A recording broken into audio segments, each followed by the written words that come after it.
오늘 하나님께서 우리에게 주시는 말씀은 에스겔 1장 1절로부터 3절 그리고 26절로부터 28절 말씀입니다.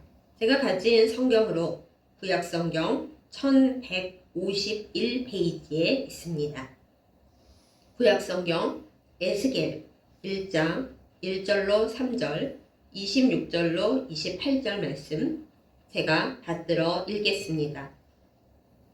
30째 해 넷째 달 초 닷새에 내가 그발 강가 사로잡힌 자 중에 있을 때에 하늘이 열리며 하나님의 모습이 내게 보이니 여호야긴 왕이 사로잡힌 지 5년 그 달 초 닷새라. 갈대아 땅 그발 강가에서 여호와의 말씀이 부시의 아들 제사장 나 에스겔에게 특별히 임하고 여호와의 권능이 내 위에 있으니라. 26절입니다. 그 머리 위에 있는 궁창 위에 보좌의 형상이 있는데 그 모양이 남보석 같고 그 보좌의 형상 위에 한 형상이 있어 사람의 모양 같더라. 내가 보니 그 허리 위의 모양은 단쇠 같아서 그 속과 주위가 불 같고 내가 보니 그 허리 아래의 모양도 불 같아서 사방으로 광채가 나며 그 사방 광채의 모양은 비오는 날 구름에 있는 무지개 같으니 이는 여호와의 영광의 형상의 모양이라. 내가 보고 엎드려 말씀하시는 이의 음성을 들으니라. 아멘. 기도하겠습니다. 은혜로우신 하나님 아버지, 거룩한 주일을 우리에게 선물로 주시고 하나님 앞에 말씀 듣게 하심을 참 감사드립니다. 이 시간 하나님의 권능, 하나님의 말씀이 우리의 심령과 우리의 삶 가운데 임하게 하여 주옵소서. 그리하여 우리가 이 세상 사는 모든 두려움과 걱정과 그리고 우리의 잡념에서 벗어나 하나님의 뜻을 따라 주님의 말씀의 반석 위에 서서 용감하게 믿음으로 살게 하여 주옵소서. 예수님의 이름으로 간절히 기도드렸사옵나이다. 아멘. 여러분께서는 너무 많이 힘이 들고 괴로워서 울어본 적이 있으십니까? 예전에 개념으로는 사람은 많이 울어서는 안 된다. 부모님 돌아가셨을 때나 우는 거지 아무 데서나 눈물을 보이면 안 된다. 이렇게 생각들을 많이 했습니다. 그러다 보니 사람이 울어야 할 때 울지 못하고 하나님을 믿는다 하면서도 나의 고통과 슬픔과 두려움에 대해 하나님 앞에 울면서 토로하는 일이 별로 없으신 분들이 많이 있습니다.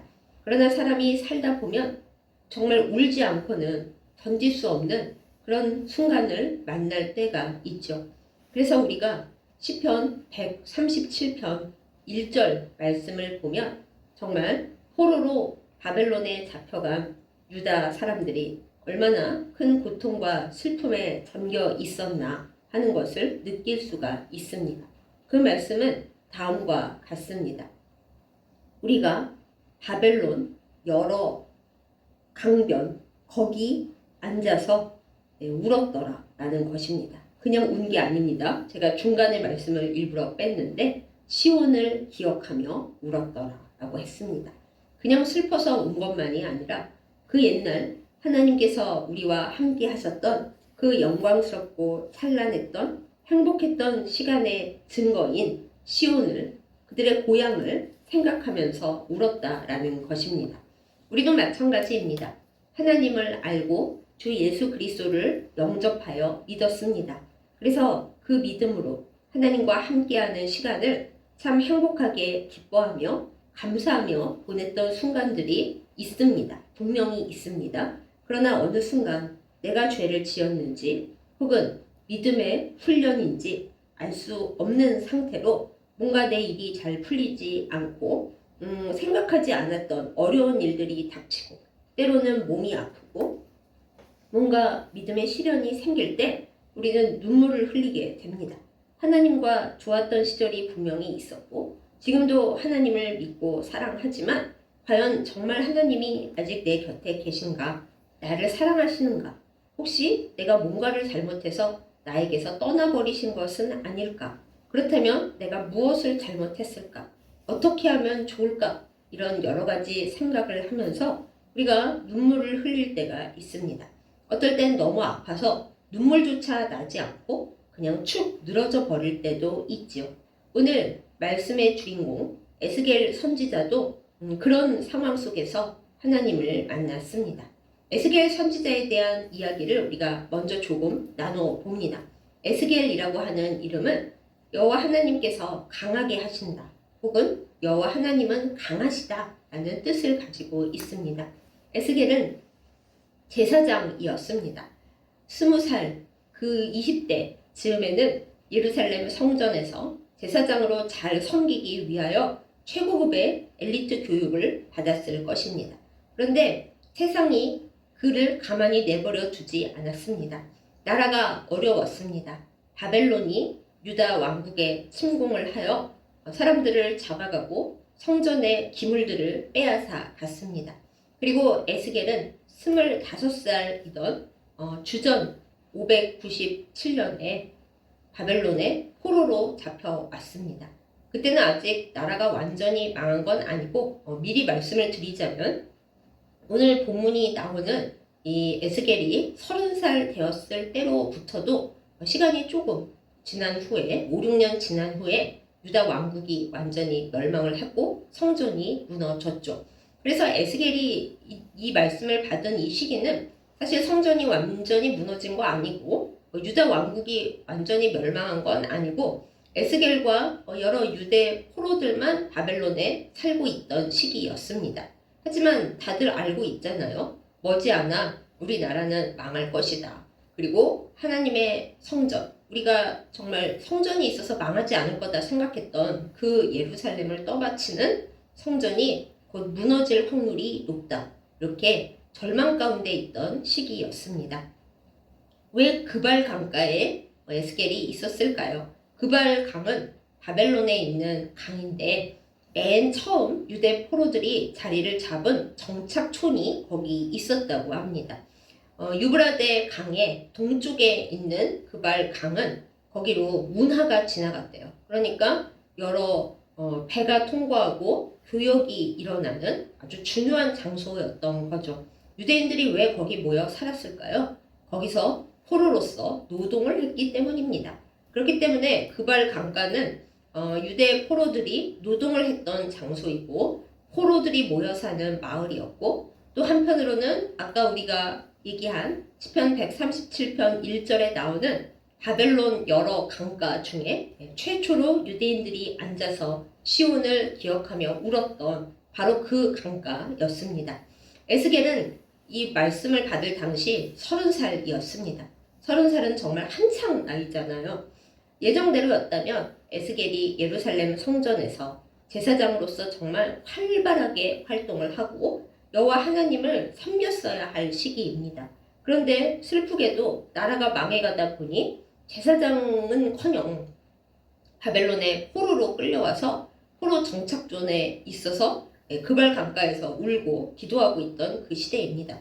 또한 제사장 신분이다 보니까 포로로 끌려온 유대인들이 이 에스겔에게 많은 하나님에 대한 영적인 질문들을 했겠죠. 하나님은 우리를 버리셨습니까? 이제 성전이 곧 무너질 터인데 그럼 하나님은 영원히 우리와 안녕하시는 겁니까? 앞으로 우리는 어떻게 살아야 합니까? 이렇게 바벨론 포로로 살다가 우리 민족이 영원히 없어지는 겁니까? 그러면 우리와 영원히 함께 하시겠다던 하나님의 약속은 어디로 가버리는 겁니까? 수많은 질문들을 포로들이 제사장 에스겔에게 쏟아냈을 것이고요. 질문에 답을 할 수 있었을까요?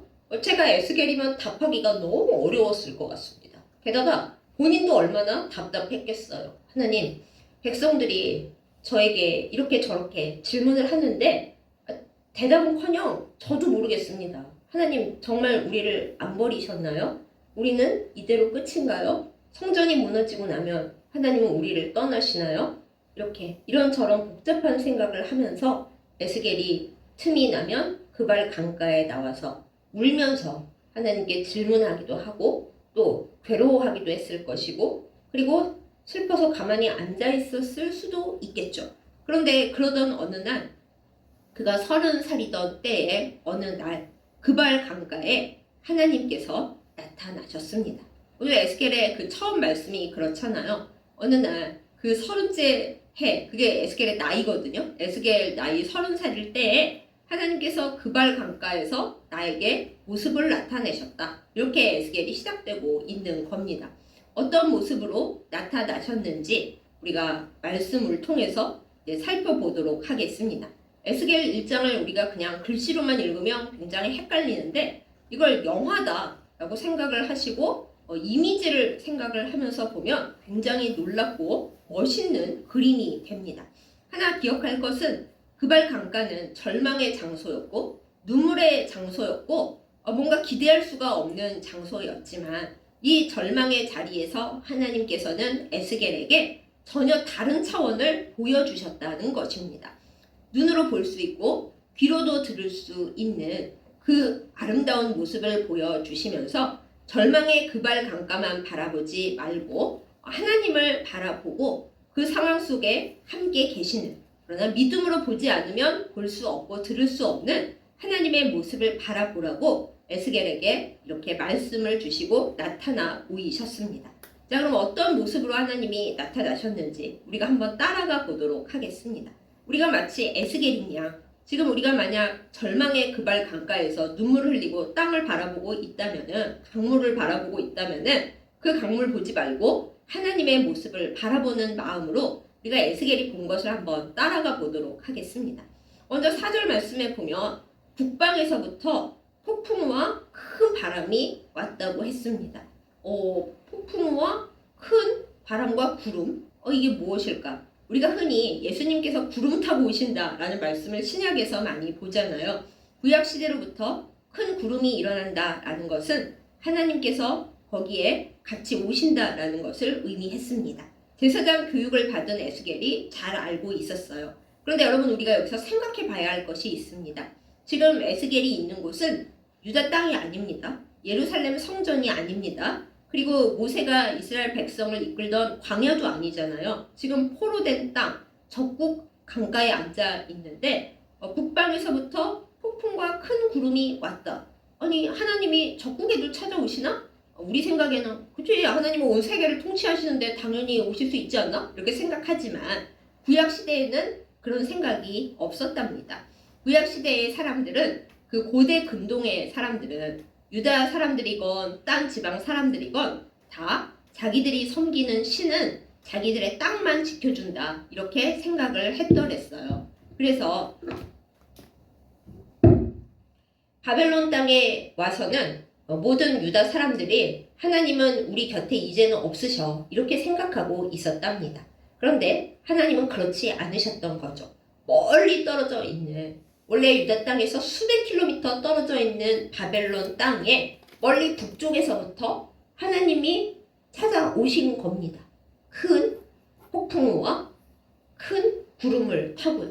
하나님이 오시는데 그게 불빛으로 가득하고 번쩍번쩍번쩍 합니다. 에스겔이 속으로는 알았죠.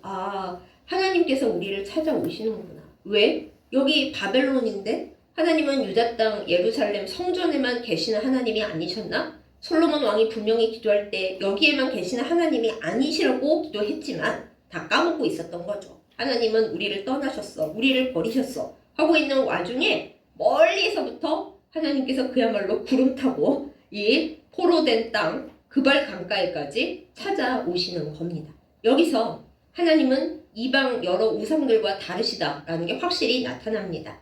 이방 신들은 자기네 땅이나 지키고 그 민족이 망하면 그걸로 땡이었지만은 하나님은 포로된 바벨론 땅에 있는 그발강가 정착존에 사는 사람들에게도 구름을 타고 폭풍우를 타고 찾아와 주시는, 온 우주를 다스리시는 하나님이시라는 것을 분명히 보여주고 있는 거죠. 그런데 하나님의 모습을 그렇게 쉽게 볼 수 있는 건 아닙니다. 이 폭풍과 구름이 오고 번쩍번쩍하고 불빛이 환한데 에스겔이 맨 처음 본 것은 네 생물의 형상이었습니다. 그 네 생물이라는 것은 우리가 성경의 여러 군데를 찾아봐서 알 수 있듯이 천사들입니다. 천사를 성경에서 그룹이라는 말로 많이 표현을 하고 영어 성경을 보면 케루빔이라고 하죠. 천사 여러 명을 케루빔이라고 하는데 우리는 보통 천사라고 하면 예쁜 이미지를 생각하잖아요. 사람 모양으로 생겼고 그것도 예쁜 여인이나 혹은 예쁜 어린아이 모습에 날개를 팔랑팔랑 거리잖아요. 그리고 하나님께서 하나님의 말씀을 전하시는 가브리엘 천사도 그런 모양으로 보통 우리에게 나타나기 때문에 우리가 가지고 있는 천사 이미지는 굉장히 예쁘고 아름답습니다. 그러나 고대 근동 메소포타미아 지역의 천사는 그 민족을, 그 땅을 지켜주는 이미지였기 때문에 대부분 아주 크고 희한하게 생긴 날개가 한 4장, 6장 있고 그 다음에 모습은 사람 모양이 아니라 여러 동물 모양을 하고 있는 모습으로 많이 그려져 있었어요. 우리가 이사야서에 보면 이사야가 본 하나님의 보좌를 지키는 천사들도 날개가 6개였잖아요. 6날개로 날았다 이렇게 돼 있죠. 그런데 오늘 에스겔이 본 이 그룹의 모양은 더 희한합니다. 당시 바벨론에 있는 천사들 모양하고도 좀 닮아 있는데 어떻습니까? 일단 사람의 형상을 하고는 있었어요. 형상을 하고 근데 그 다음부터 희한해집니다. 얼굴이 4개가 있습니다. 사람 형상인데 얼굴이 4개야? 완전 괴물이죠. 그리고 날개도 4개, 이제 4쌍인지 하여튼 날개가 4개 있다라고 표현이 되어 있습니다. 그리고 다리가 있는데 다리는 곧은데 발바닥은 또 그냥 인간 발바닥이 아니고요. 송아지 발바닥 모양으로 생겼답니다. 참 자세히도 봤죠. 그런데 그 모양이 그냥 있는 게 아니라 빛난 구리처럼 번쩍번쩍번쩍한 거예요. 그러니까 곧은 다리에 다른 송아지 발바닥 모양인데 그게 번쩍번쩍번쩍 빛나는 그런 다리와 발을 가진 그룹들이었다라고 이제 표현을 해줍니다. 그 다음에 아까 얼굴이 4개 있는 네 생물이라고 했잖아요. 우리가 흔히 착각을 하기를 그러면 한 동물의 날개 또 한 동물의 날개 이렇게 된 거 아니야? 라고 생각하는데 아닙니다. 이거 성경 여러 곳에 나오는 형상이기 때문에 분명히 말씀을 드리는데 한 생물 안에 이 앞뒤 좌우로 얼굴이 4개 있었다라는 거라는 걸 착각 없이 꼭 기억을 해주세요. 자, 그러면 10절에 보면은 어떤 얼굴을 4개를 갖고 있었나 이제 자세하게 표현을 해줍니다. 앞에는 사람 모양이었어요. 사람은 하나님의 형상을 닮아 있지 않습니까? 그 앞에 얼굴은 하나님의 형상을 가진 사람, 하나님과 약속 관계에 있는 사람, 그리고 인간의 세계, 하나님과 깊은 언약의 관계를 맺고 있는 사람이라는 것을 상징해 주는 얼굴입니다. 그 다음에 나타나는 얼굴은 무슨 얼굴이냐 하면 사자의 얼굴이라고 나와요. 사람 얼굴이 있는데 그 다음에는 사자 얼굴이 있다고? 네. 그럼 사자가 의미하는 것은 무엇일까요?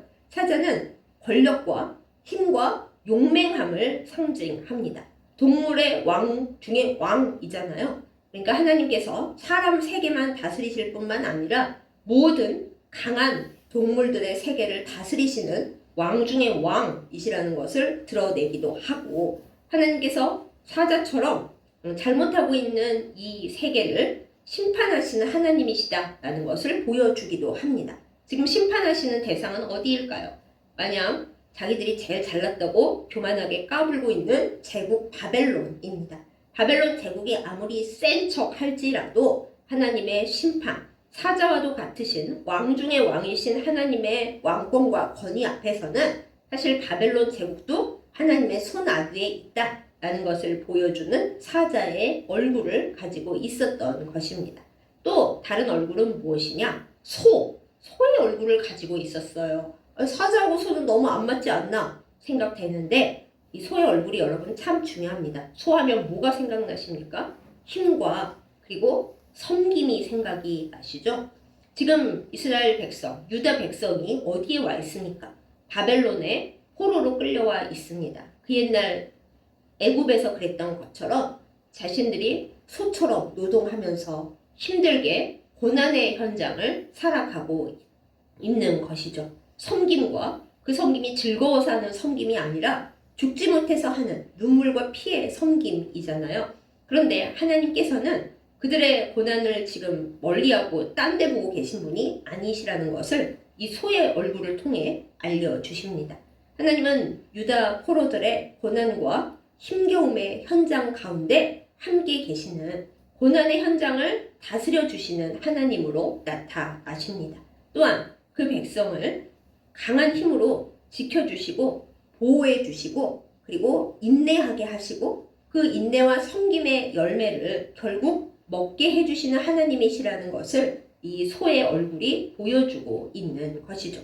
마지막은 독수리의 얼굴이라고 했습니다. 사실 독수리 얼굴이 어떻게 생겼는지 참 희한하다 싶은데 아마 에스겔이 그 당시 고대 근동 메소포타미아의 여러 희한한 괴물 모양 천사들의 그룹들의 모양을 많이 봤었나 봐요. 독수리 얼굴이구나 금방 알아봤는데 독수리는 그럼 무엇을 나타냅니까?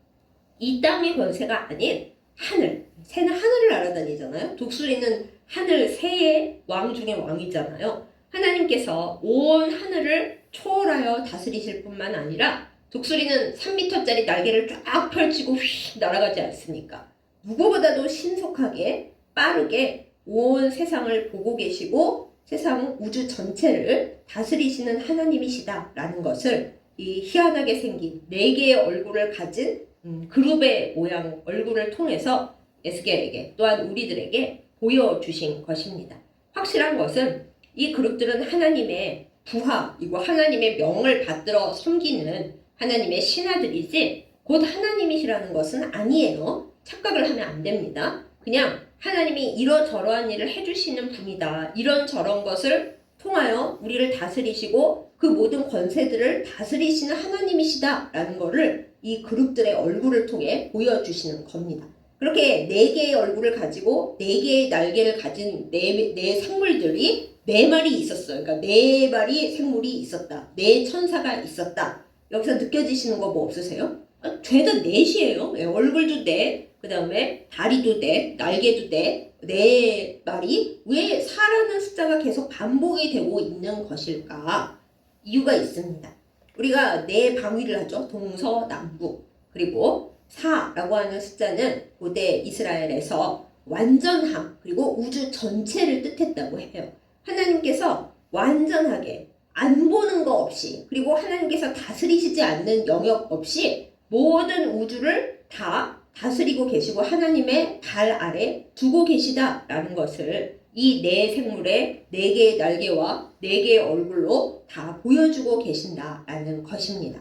근데 에스겔에게 하나님께서 보여주신 건 거기서 끝이 아니었어요. 그 4 그룹들 옆 혹은 밑에는 바퀴가 보였습니다. 4마리니까 바퀴도 각각 4개겠죠. 그 바퀴에 대한 설명이 15절부터 시작이 되는데 바퀴는 황옥 같다고 했습니다. 아마 황금색 색깔이거나 그런 느낌의 광채가 났나 봐요. 그런데 바퀴 안에 또 바퀴가 있는 것처럼 희한한 구조로 되어 있고요. 더 신기한 거는 그 바퀴 둘레에 뭐가 있었어요? 수많은 눈들이 그냥 다다다다다 밟혀 있었어요. 여러분 생각해보세요. 바퀴가 있는데 바퀴 안에 또 바퀴가 있고 그 모든 둘레에는 눈이 수천 수만 개 달려 있었다. 어떻게 생각하면 끔찍해 싶지만 우리가 하나님 입장에서 생각을 해봅시다. 하나님께서는 바퀴가 모든 데를 굴러다니면서 그 수많은 눈으로 온 세계의 일들을 다 보도록 그렇게 시키신 거죠. 우리가 흔히 기도할 때 내가 아무리 기도를 열심히 한들 온 세상 사람들이 다 기도하는데 하나님이 내 기도를 들으실 수 있겠어? 나에게 일어나는 모든 상황, 내 마음속의 모든 얘기를 하나님이 아실 수가 있겠어? 이렇게 의심을 많이 하잖아요. 그런데 이 바퀴가 하나님은 우리가 어떤 상황 속에 있고 어떤 마음속이 있어도 다 받아보신다라는 것을 알게 해줍니다. 바퀴가 뭡니까? 어디든지 굴러다니는 거잖아요. 온 세계를 굴러다니고 그 굴러다니는 와중에 수많은 눈들이 있어서 다 모든 것을 보고 모든 것을 하나님께 보고를 드리는 거예요. 그 4생물 각각 앞이나 옆이나 거기에 생물 옆뒤에 바퀴가 있고 그 바퀴 한가운데는 그 천사들 각각의 영이 들어가 있어서 움직이는 대로 다 이리저리 움직이고 온 세상을 다 두루 봤다. 이렇게 설명이 되어 있습니다. 그러므로 바벨론 포로 정착촌 그발 강가에 살고 있다고 해서 하나님이 그들을 안 보시는 것도 아니고 버리신 것도 아니고 영원히 가버리신 것도 아니고 하나님은 온 우주 천하 각지를 다 돌아다니시면서 모든 것을 아시고 모든 것을 생각하시고 계시다라는 것을 보여주고 있는 겁니다. 자, 여기까지 이제 4명의 희한한 모양의 천사들과 그 천사들이 운행하고 있는 하나님께 소식을 전해드리는 바퀴들까지 얘기가 끝났죠. 이것만 봐도 사실 굉장히 대단하잖아요. 그런데 거기서 끝이 아닙니다. 이거는 그냥 이 세상에 하나님의 전지하심과 전능하심이 있고 하나님의 부하들이 온 세상 팔방을 다 돌아다니고 보면서 하나님의 일을 하고 있구나, 여기까지예요. 그 위가 이제 진짜입니다.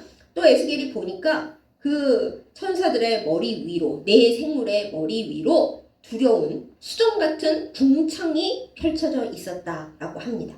하나님께서 창조하실 때 궁창을 만드셔서 위아래를 나누셨잖아요. 지금 이 궁창 아래는 이 인간 세상에서 벌어지고 있는, 그러나 우리 눈에는 잘 보이지 않는, 보이는 사람에게만 보이는 그런 모습이었고요. 그 머리 위에 궁창이 있어서 그 위로 진짜 하나님의 세계가 펼쳐지는 겁니다. 하나님께서 아름다운 궁창, 무서운 그 궁창, 수정 같은 궁창 위에 보좌 위에 계셨습니다.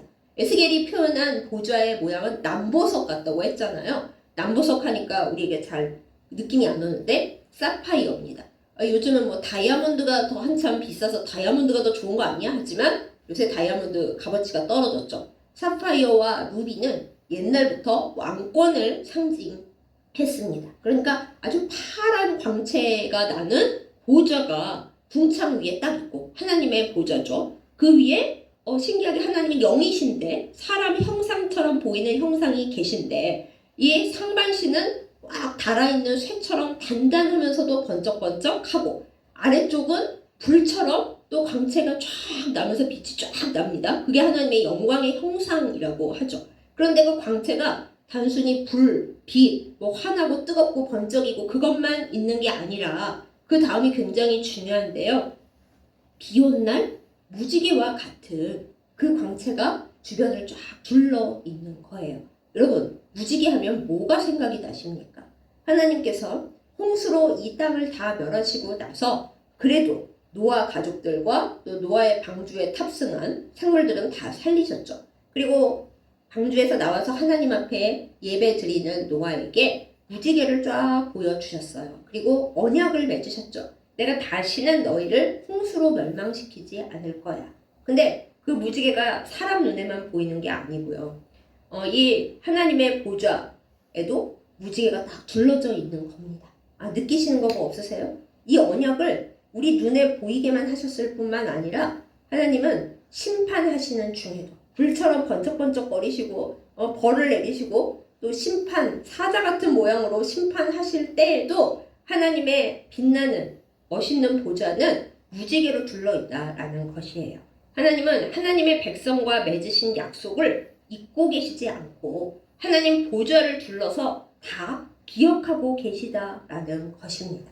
이 보좌 위에 계신 하나님, 하나님을 둘러싸고 있는 아름다운 비 온 날의 무지개 같은 그 빛, 그거를 딱 생각을 합니다. 그럴 때 제가 좀 잠깐 넘어왔는데 그 하나님 앞에 하나님께 아주 감히 위로 올라가지도 않는 밑에서 섬기는 네 생물들이 날개가 있잖아요. 날개 소리를 막 낸다고 그랬어요. 근데 그 날개 소리가 어때요? 제가 하나님의 음성을 얘기할 때 가장 좋아하는 표현인데 많은 물소리 같았다 했어요. 쏴 하면서 폭포가 흘러내리듯이 큰 소리, 쏴 하는 날개 소리, 그 다음에 전능자의 음성 소리 같이 웅장했고 군대가 와 하는 것 같이 떠드는 소리 같은 그런 날개 소리였다고 하죠. 그 그룹들의 날개 소리가. 그런데 딱 멈춰라 하면은 날개를 내리는 순간 모든 것이 고요해졌다고 했습니다. 그럼 여러분 생각해 보세요. 지금까지 아래 형상에 대해서 우리가 관심을 가지고 그 동물 모양은 무슨 뜻이며 상징하는 바가 뭐며 그건 어떤 것이냐 관심을 가졌지만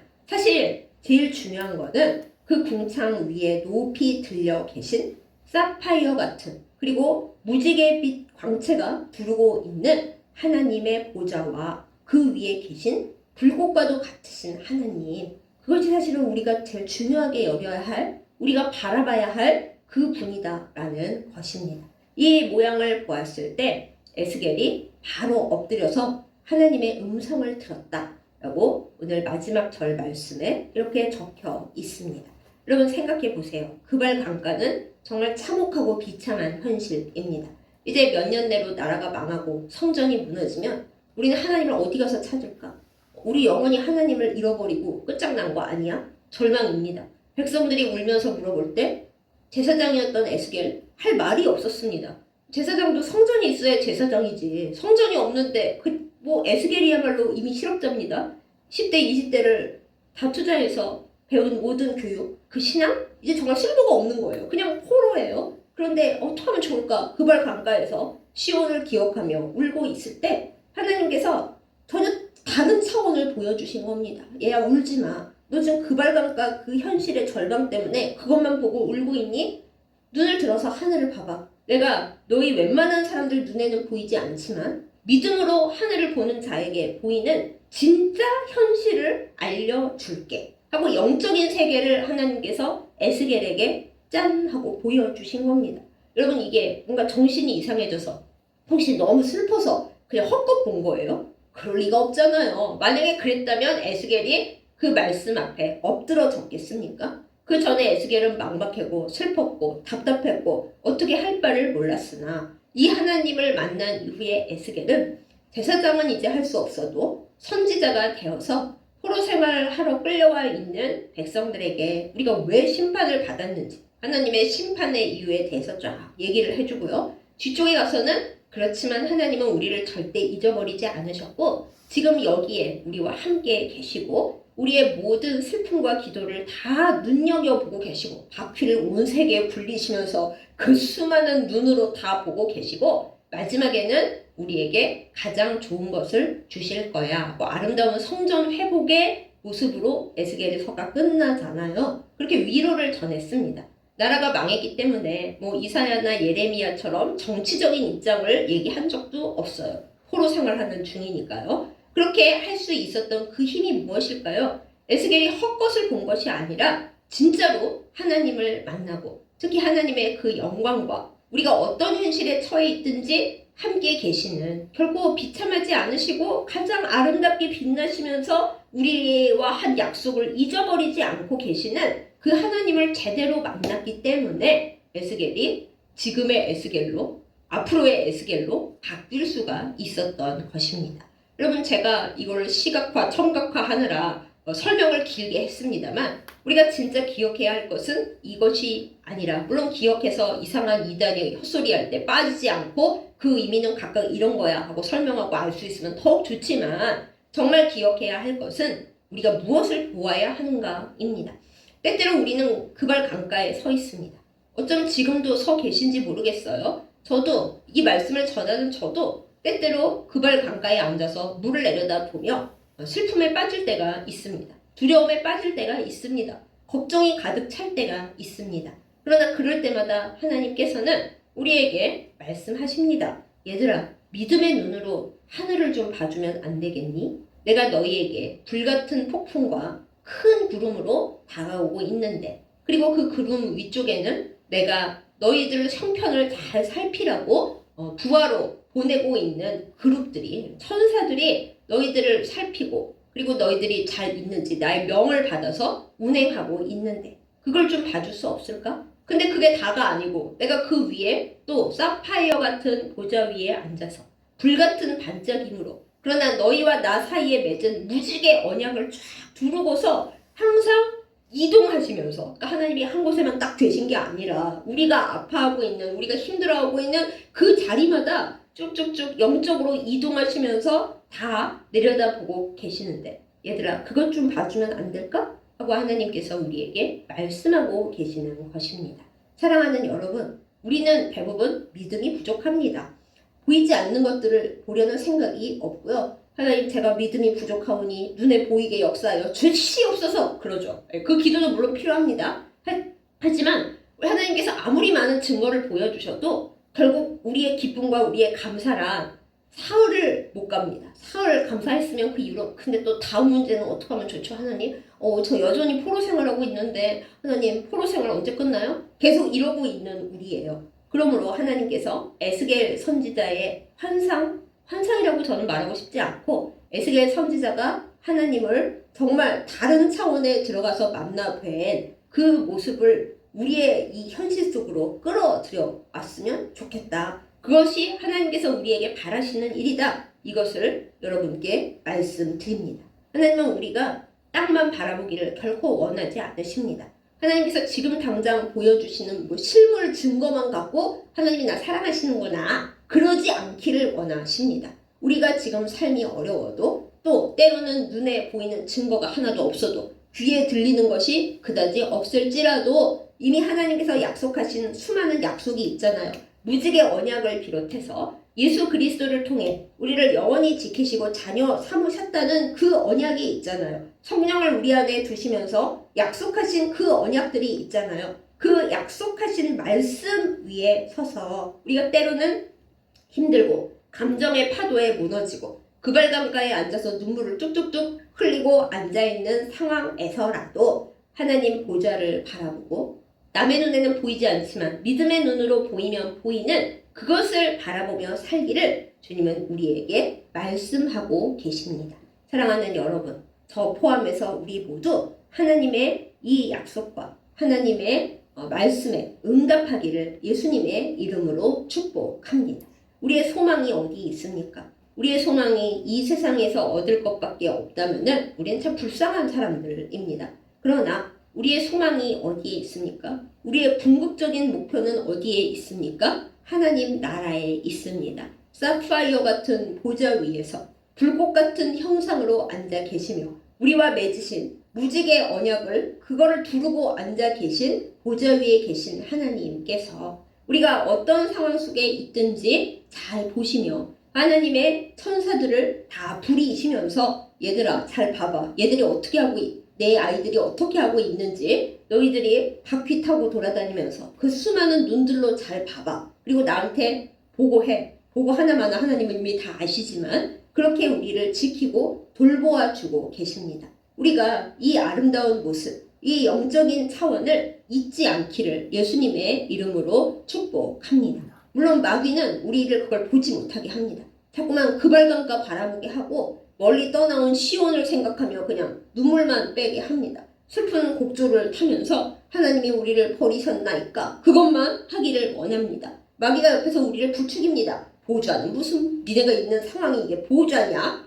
포로 정착존에 앉았었지. 안 죽으면 다행이지. 이렇게 우리를 속입니다. 그러나 여러분, 우리가 그 속임수에 넘어가서야 되겠습니까? 우리는 약속을 받은 사람들입니다. 주님과 한 몸을 이룬 사람들입니다. 때로 마귀가 우리를 괴롭히고 우리의 현실이 우리를 속일지라도 우리가 하나님 바라보고 오늘 에스겔 1장을 통해 하나님께서 보여주신 이 전지하시고 전능하시고 가장 영광된 아름다운 모습으로 온 천지에 천사들을 파견하여 우리를 지키고 계신 그 모습을 바라보면서 눈을 들어 하늘 보좌를 바라보면서 주님과 함께 소망을 갖고 믿음으로 서는 우리 모두가 되어야겠습니다.